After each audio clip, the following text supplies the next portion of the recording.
Krishna Krishna Hare Hare Hare Rama Rama Rama Hare Hare Ajnanatimirandasya Ajnananjanashalakaya Chakshurunmilitam Yena Tasmai Sri Guruve Namaha Sri Chaitanya Manobhishtam Stapitam Yena Bhutale Swayam Rupa Kadamahyam Dadati Swapadamtikam Vandeham Sri Guru Sri Yutapada Kamalam Sri Gurum Vaishnavamscha Sri Rupam Sagrajatam Sahagana Raghunathanvitam Tam Sajeevam Sadhvaitam Savadutam Parijana Saitam Krishna Chaitanya Devam Sri Radha Krishna Padan Saganalita Sri Vishakhavitamscha He Krishna Karuna Sindho Deenabandho Jagatpate Gopesha Gopika Kanta Radha Kanta Namostute Tapta Kanchana Gaurangi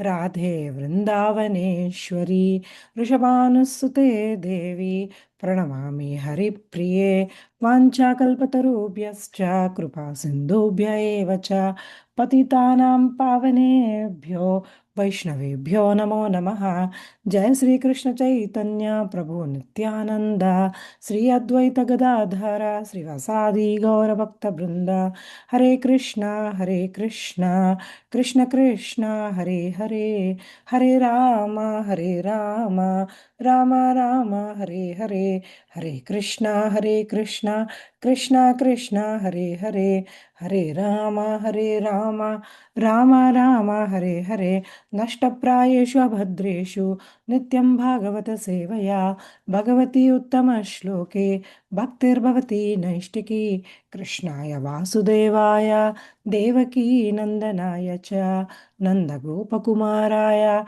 Govindaya Namo Namaha Granthrat Srimad Bhagavatam ki jai जय श्रील प्रभुपाद की जय गुरु महाराज की जय अनंत कोटि वैष्णव वृंद की जय all the assemble devotees की जय ओम नमो भगवते वासुदेवाय ओम नमो भगवते वासुदेवाय ओम नमो भगवते वासुदेवाय Hare Krishna Mataji, Dandat Pranam to all of you and welcome to our Bhagavatam class. Today we are going to start a very important section. If someone doesn't listen to this chapter and the next chapter, they will not understand second canto. It is as simple as that. And one more thing is, if someone is is directly doing Srimad Bhagavatam and did not do Bhagavad Gita, for them also this chapter will be tough to understand. Why I am saying that? Because this chapter is based on the sixth chapter of Bhagavad Gita, which is Ashtanga Yoga. So if you don't have the introduction to Ashtanga Yoga, this will be a little difficult. Anyway, we will start from introducing what is Ashtanga Yoga. From that process we'll go. But still, if you are not familiar with what are each step and how detailed each step goes, this will be difficult. So we have discussed it before, whatever topics we discuss in Srimad Bhagavad Gita, the same topics are in the enhanced version we do in Srimad Bhagavatam. That's what this is about. So let us start. Actually, yesterday after finishing the class, I was expecting a question, but I didn't get that question. So I understood that, when I studied second canto for the first time, I was also like that. So I thought if somebody knew that, they will ask the question, but I didn't get. The question was, I was expecting that somebody will ask, why Om? We are doing Hare Krishna Mahamantra. Why is Bhagavatam talking about Omkara? So that question nobody raised because you all are very accepting and you didn't feel it's okay. Omkara is not different. But yes, that's a real question. Now, why I'm saying this is because when we go into depth of this chapter, we will understand what I'm discussing. Actually, today before starting the class, I'm not directly going to 18th verse and starting. First, I want you all to understand what is this process and where are we. This is very important. Unless we understand this, we cannot go further into this chapter. So before that, what I will do is I'll first go to step by step. Like we started Srimad Bhagavatam in 2.1, the 1. From 15 to 39, Sukadeva Goswami is talking about Ashtanga Yoga and then show how it naturally leads to devotion to Supreme Lord. So let's clearly categorize each step, show where these each verse belongs to, and explain simply why Sukadeva Goswami is talking about Ashtanga Yoga. Parikshit Maharaj asked the question like in the last canto, first canto, last chapter, 19th chapter, and I think two verses from like last two verses of the first canto, Sukadeva Goswami asked a very important question, asking like what is the duty of a dying man? Correct? That was the question we have ended first canto with. Now the answer is given when we start with the second canto. First shloka, second shloka, third shloka, fourth shloka, and fifth shloka, Sukadeva Goswami describes what should be chanted, what should be heard, and what should be remembered. By not only that, by condemning the attached household life. That's what Sukadeva Goswami explains. So basically, so when he starts the second chapter, right? When he starts the second canto, what is he actually trying from first shloka to the fifth shloka? He's basically talking about the supremacy of bhakti. So the answer is he's giving it as a bhakti. What should one do? In the fifth shloka, he says, Tasmad Bharata Sarvatma Bhagavan Ishwaro Hari Srotavya Kirtavyascha Smritavyascha Chachetabhayam, he says. So here, Lord Hari is described in three ways to indicate three types of bhakti. Bhakti with desire for liberation, and that means such a devotee should hear about Paramatma, and Raganuga Bhakti. One who is greedy to be in devotion should hear about Bhagavan, and Vaidhi Bhakti. When one desires the Lord, uh, what should he he should be hearing about the Supreme Controller. So basically, the fifth shloka of the second canto, first chapter, is the essence of bhakti. And again, the same sloka is repeated again in the second chapter, second canto, second chapter. He will again talk about this shloka in the 36th verse in 2.2, which is second canto, second chapter, conclusive. So basically, what is Sukadeva Goswami doing here? Sukadeva Goswami has answered Parikshit Maharaj's question, what is the duty of a dying man? He talks about the supremacy of the bhakti. And he says bhakti is highest. So after talking about bhakti is highest, then what he does, he goes little deeper and he talks about other paths. Like what are the other paths he talks about? He talks about Ashtanga Yoga, he talks about Karma Kanda, and he talks about Gnana. And then he also compares basically bhakti with all these process. And then he discusses all these, and then again finally in 2 point, of course he goes in the third chapter or so 2.3, which is second canto, third chapter. Also he talks about supremacy of bhakti. There he actually goes in depth with demigod worship, Gnana, and all this. So basically, Sukadeva Goswami is comparing and contrasting the supremacy of bhakti with each and every yoga. Okay, with each and Karma Kanda, he compares with the demigod worship, he compares with Ashtanga Yoga, and he compares with Gnana Yoga. He compares with everything. Again, at the end, he comes to the conclusive statement saying that bhakti is highest. So please do bhakti. So that's what this is about. This the second canto is like, that's why it's first three chapters do talk about the supremacy of bhakti. But while addressing this, he actually goes into two Ashtanga Yoga actually has two different types of approach. One is like the Ashtanga Yoga talks about a yogi who, let me go to that 1 second. Okay? Let me go to, yeah. So this there's a chart the Ashtanga Yoga actually talks about from Yama one goes to Niyama, and from Niyama he goes to Asana, Asana to Pranayama, Pranayama to Pratyahara. Once he, of course, I will go in detail what is each step, so don't worry. For now, let's just listen. So in Pratyahara, if one is having desire, then that person is not eligible to contemplate on Paramatma feature. So that person will be this person, even after Pratyahara stage, he still has desires, then he will for his dharana, what is he concentrates on? He concentrates on the Virata Rupa of the Lord, which is the material conception, or whatever he sees around, he concentrates as a Lord's form. So that's what the rest of the chapter of the now what we are going to deal with from 15th shloka to 39th shloka of rest of the chapter talks about this. What is that? The yogi who is a Ashtanga yogi and who has crossed the stages of like how he goes from yama to niyama and then niyama to asana and asana to pranayama and pranayama to pratyahara, but he still has desires. Now how is he going to clean those desires? So therefore, for him, what is the easier path? Paramatma feature, he is not eligible. So he can concentrate on the Virata Rupa. That's why all these verses talk about the details of Virata Rupa. The rest of the whole of this chapter talks about that. So from there, this person, like when he concentrates on the Virata Rupa of the Lord, yes, of course, he becomes purified. But then, because the desires are still there, from there he will go to Vaishvanara Loka. And from Vaishvanara Loka, he goes to Sinshumara Loka. And from there, he goes to Maharloka. And from Maharloka, he will go to Brahmaloka. And from there, what happens in the Brahmaloka? Actually, he goes through the 5 layers of Panchabhutas: earth, water, fire, air, ether.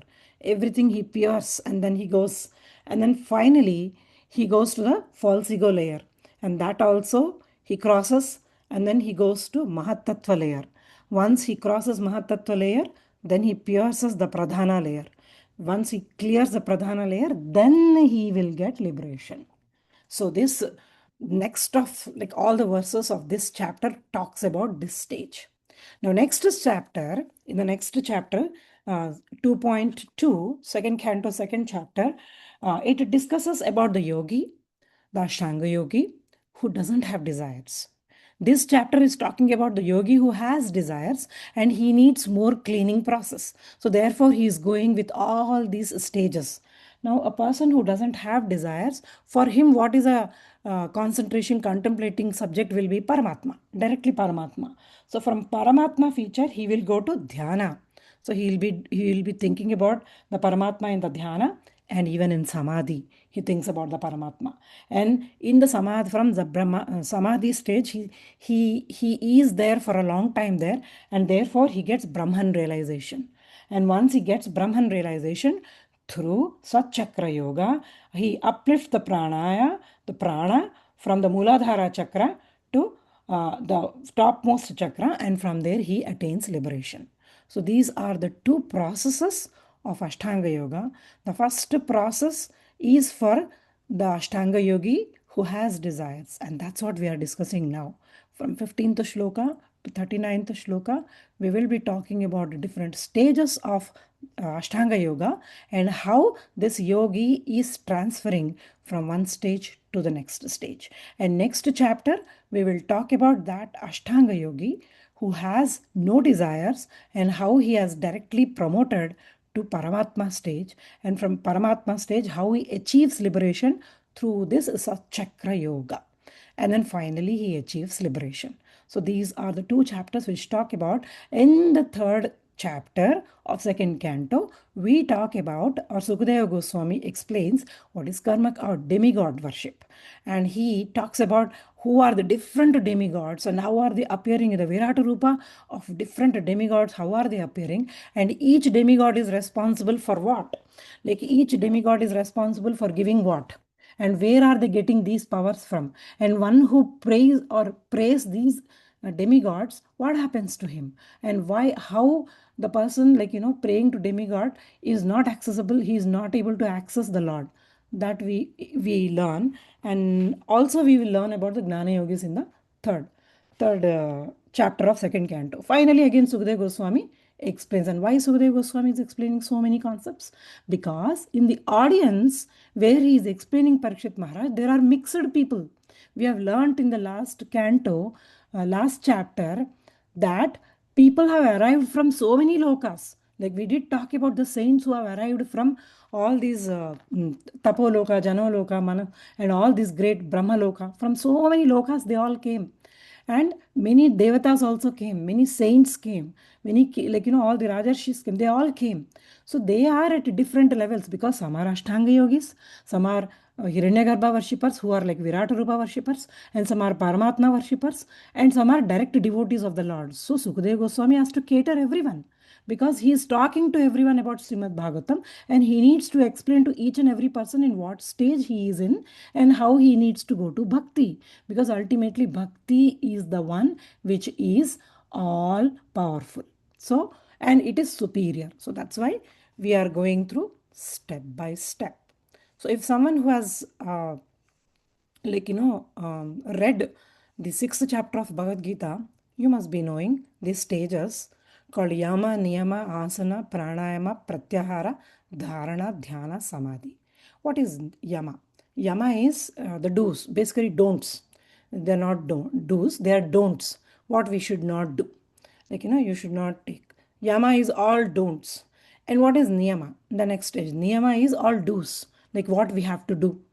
Even in our Krishna consciousness, we have 4 regulatory principles which we have to follow, correct? So that comes under Niyama. And what is Yama? We have to leave all the things which are not conducive to Krishna Bhakti. So all that come under Yama. So Yama is all don'ts, Niyama is all do's, and Asana is a posture. And Pranayama is a breath control. Pratyahara is a sense withdrawal. Dharana is concentration. Dhyana is meditation. Dharana is what? Concentration. Concentration on what? What object are you concentrating on? That comes under dharana. So when here with the Ashtanga yogis, 2 different sets of Ashtanga yogic process we are talking about. Here in this chapter, the Ashtanga yogi whom we are talking about, for him, the dharana subject is Virata Rupa. And in the next chapter, we talk about the advanced yogi who doesn't have desires. But he is also his Ashtanga yogi. So he directly concentrates on the Paramatma feature of the Lord. So that's the difference between these 2 Ashtanga yogis. And then dhyana. Dhyana is once he has chosen the object on which he has to concentrate, his meditation is a continuous flow. It goes on like a continuous flow. When this continuous flow of meditation is there, then the person enters into the samadhi sthiti. That samadhi sthiti is complete absorption. And in the samadhi sthiti, he leaves his body and he achieves to liberation. So this is Ashtanga Yoga. So now, broadly talking about this, the 15th shloka, which we have already finished, we have talked about the pre-yama, which is niyama, like cut attachment to body, cut positions, and cut the fear of death. We have talked about all that. This is the foundation before yoga, like cultivating detachment and cultivating renunciation and having courage. This is nothing but preparing for yama and niyama. This is preparation part. Okay, 15th verse is preparation part. And in the 16th verse, we are talking about the niyama. Niyama is leaving home, choosing the sacred place, following discipline.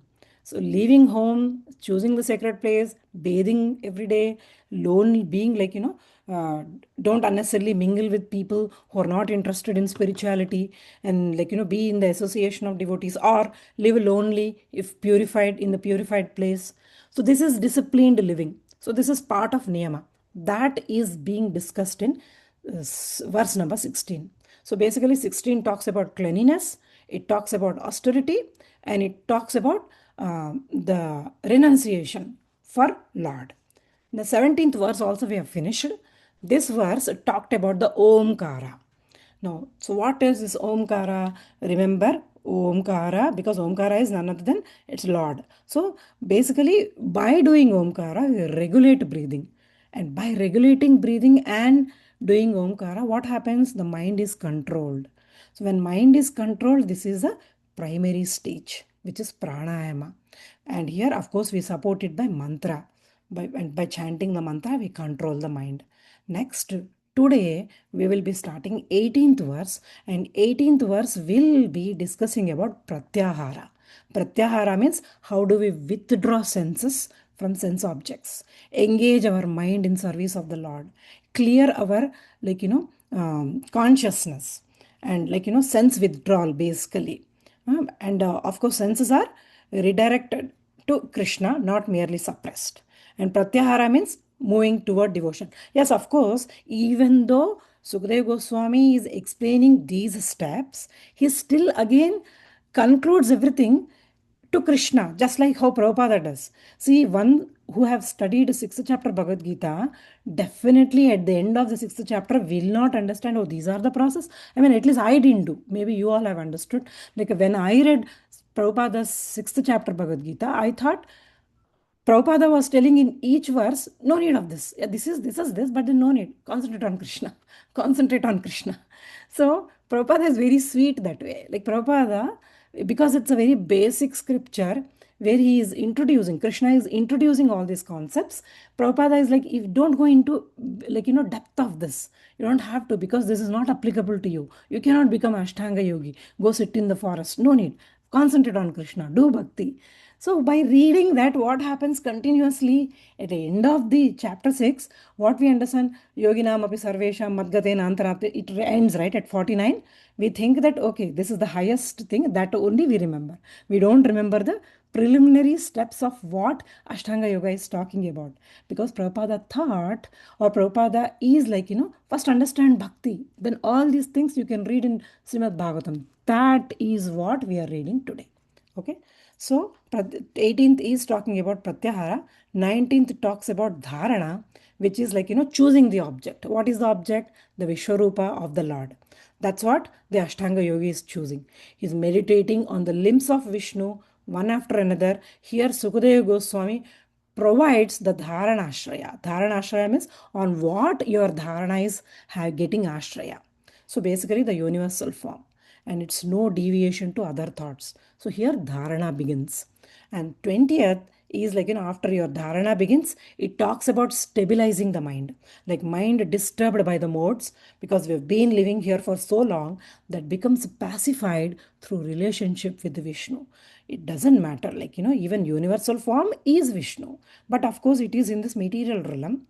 So this in 20th verse, it strengthens dharana. So dharana transition, we can see how concentration becomes steady, why mind calms when centered on Vishnu.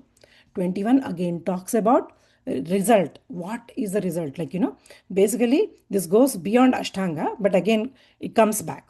Like 21 talks about bhakti, and again he comes back to 22. Parikshit asks about clarity. He's like, I didn't understand. I have a question. Explain exactly where and how the mind should be fixed. Because in 21 he talked about bhakti.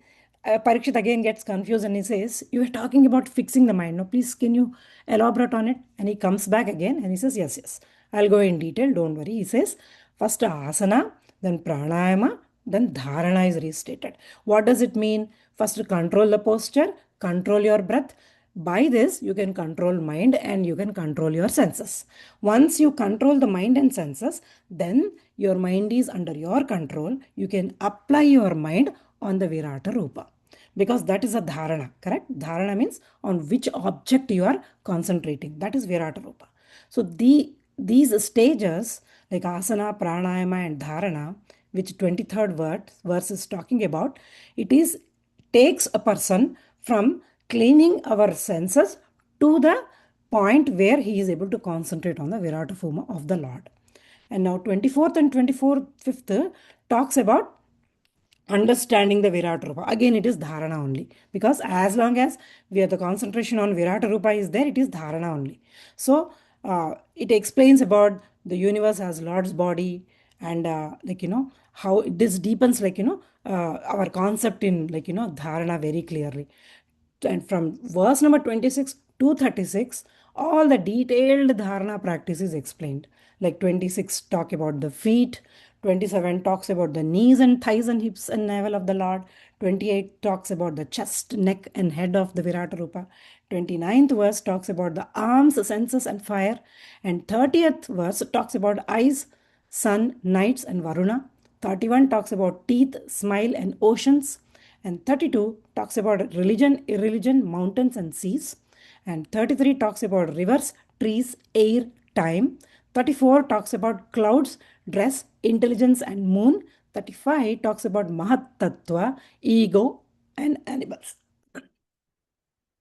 36 talks about humans, demigods, music, and prowess. And it trains mind to stay fixed. So this is systematic dharana, limb by limb. It starts from 26th verse, goes on till 36th verse. And in 37th, he gives a concept, a conclusion of the Virata Rupa, like how the social orders, Varnashrama orders are created in Virata Rupa, how demigods are there in Virata Rupa, how are the yajnas all situated in Virata Rupa. And then, of course, this is again dharana only, because as long as we're concentrating on Virata Rupa, it is dharana. So, again, 38th verse, why yogis meditate on this? One who desires liberation concentrates on this form because he has some desires left over. And so slowly, why he is concentrating? Because from here he will get transferred or he get transformed to go to the next stage. So 39th talks about the transition to higher dharana or samadhi, basically, which is beyond universal form toward personal Bhagavan, beginning of true dhyana and samadhi. So if mind stays there in the bhakti samadhi, that is the goal. So that's what we are going to discuss about. Why I have explained this is because without explaining, if I go and start 18th verse, you might feel, yeah, Sukdev Goswami is still talking about only bhakti. Bhakti supremacy, he has already talked. This is like writing an essay. How do we write an essay? Like we take a point and as a title, we try to explain that point. And we go into the details of that title. And then finally, we give a conclusion. Sukdev Goswami basically doing the same thing. So as a title, he has explained what is Supreme Bhakti. And then he is going and comparing and contrasting with other yogas, going in depth with Ashtanga Yoga, with a person whose desires are there. He will concentrate on Virata Rupa, and the Ashtanga Yogi whose desires are not there, he will concentrate on Paramatma. But still, after cleaning themselves, they will achieve Paramatma feature, which is the Lord itself. So that's why all this makes sense if you understand the process well. So 18th verse. Oh, our time is over. Okay. One verse we will do and I'll stop. 18th verse, Mataji. Okay, Mataji. Hare Krishna. Srimad Bhagavatam 2.1.18. Niyachet vishayepyokshan manasa buddhisaradhihi manah karmabhir akshiptam subhadde dharayedhiya.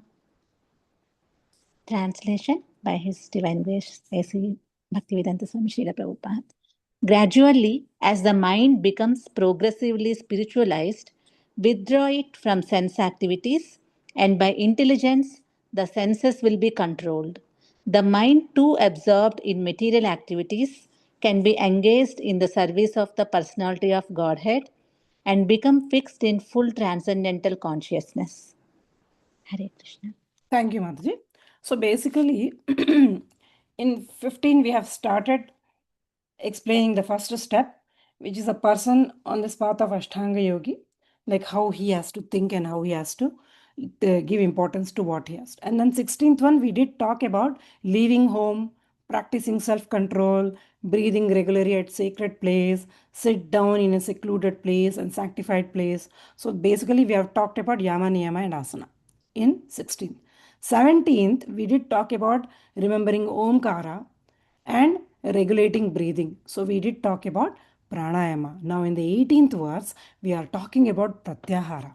Pratyahara means what? Withdrawing the mind from sense activities. So as the mind becomes more spiritual, the verse, I'm actually talking about the translation. As the mind becomes more spiritual, slowly pull it away from sense enjoyment. Use intelligence to control the senses. If the mind is still too attached to material things, direct it towards serving the Supreme Lord. Then it becomes steady and fully spiritual. So this is a beautiful and very important verse. So, what is it saying? It is saying, as the mind becomes more spiritual and purified, pull it away from sense enjoyment, use your intelligence to control the senses. If mind is too absorbed in material things, engage it in serving the Supreme Lord. Then the mind becomes steady and fully spiritual. So basically the senses pull us outward. So, and intelligence must guide the senses. So the best way to control the mind is first engage it in serving Krishna. Then what happens? Slowly it is redirected because senses are always active. We cannot make them like sit quiet. We have to give some service to them. So therefore engage in the Lord. So now which Ashtanga stage is this? This is definitely Pratyahara. Why? Because we are withdrawing senses from external objects and moving them towards our object. What is our object? Definitely Lord, right? Fixing the mind on Lord as the object, and it wants mechanical yoga alone is not enough. So yoga stage, like in the pranayama in the previous verse, what are we doing by pranayama? What is happening? Mind is being calmed. And here, this verse is talking about withdrawing senses. And then, when we are withdrawing senses and mind is calm, it is easy to fix mind on God. So, dharana begins here. Okay, this is definitely a pratyahara stage where you are withdrawing senses. And what are you starting? You are starting dharana, which is fixing your mind on Lord. So, that's why mechanical yoga definitely, of course, it helps up to a point, but that is not enough. Like chanting Om and controlling breath, yeah, it definitely slows the mind. It gives concentration. It leads towards the samadhi. But even samadhi can fail if there is no devotion. That's why example Prabhupada gives in the purport for regarding Vishwamitra Muni. He reached samadhi stage. He was an Ashtanga yogi. He reached samadhi but still fell down because he had the old desires were sleeping inside. He was controlling them physically and with force. So how long can you do that? You cannot quiet the mind. If there are hidden desires, definitely they will come out when the right environment is there. That's why mind remembers old sense pleasures. Even if we stop acting on them, the mind stores memory, and these memories return and pull us back. So therefore, the better method is fix the mind on the Lord. So Sukadeva Goswami says, don't only stop the mind, give it a superior object.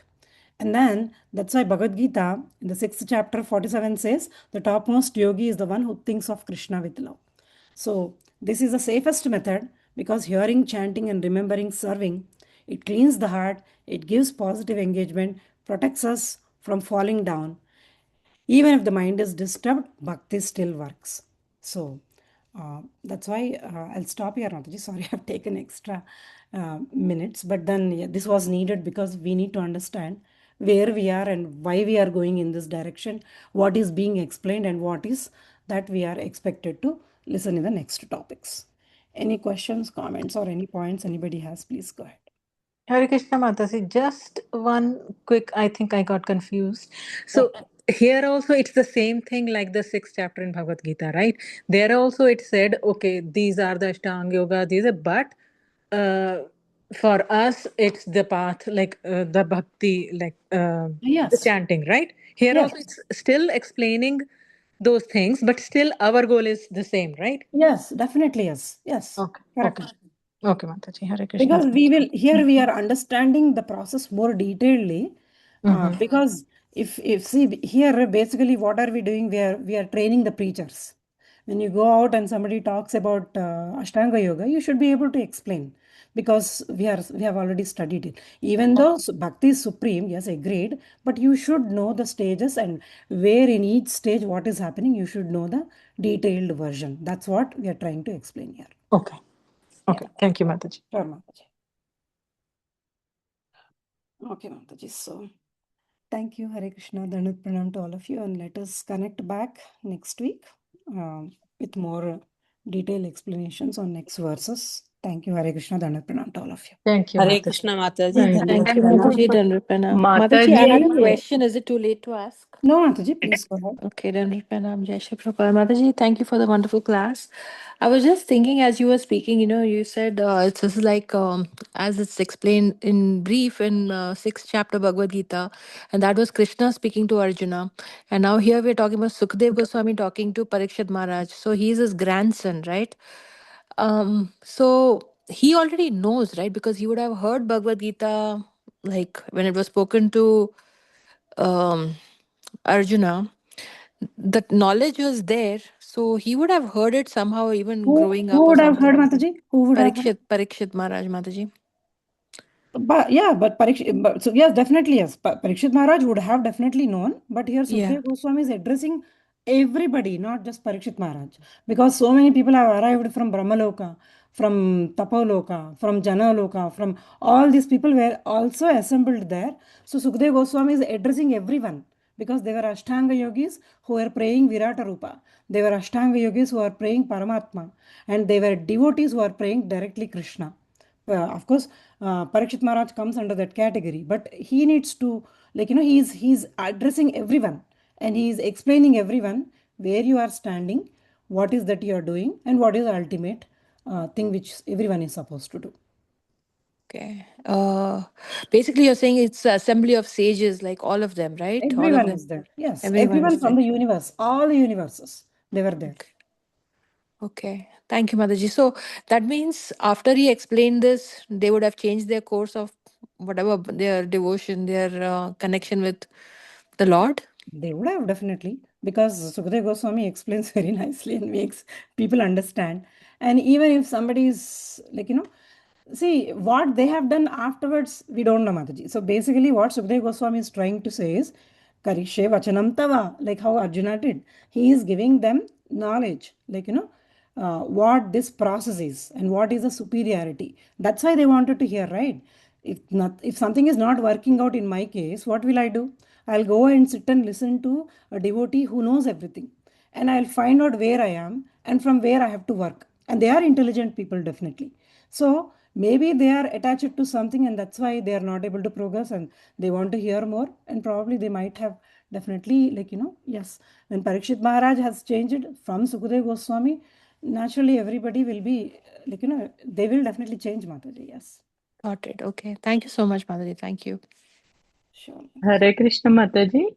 Yes, ma'am. And last 2 days I didn't attend the class. Can anyone share the recording? This is Nirmala from Austin. Mataji, Pranavi Mataji can share, Mataji. She usually records. No, okay. I asked in the group, but no one replied. That's why. Okay. Pranavi Mataji, please send it to her, Mataji, if you have the recording. I'll respond to you, Mataji. Yeah. Thank you so much, Mataji. Hare Krishna. I have one more question here. Yes, Mataji. Go ahead.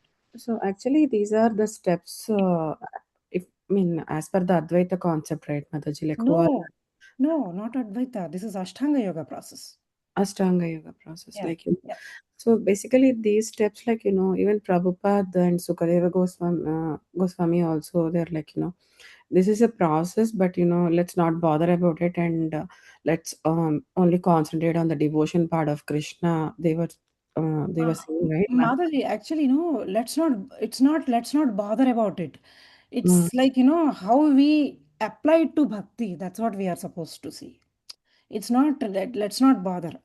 Basically, what Sukadeva Goswami is trying to explain is Ashtanga yogis, after, see, everything is changed till the point where the object of meditation starts. Till that the point, the path is same for everyone, because we also have don'ts, we also have do's, and we also have cleaning processes and all that. So it is applicable to us also, correct?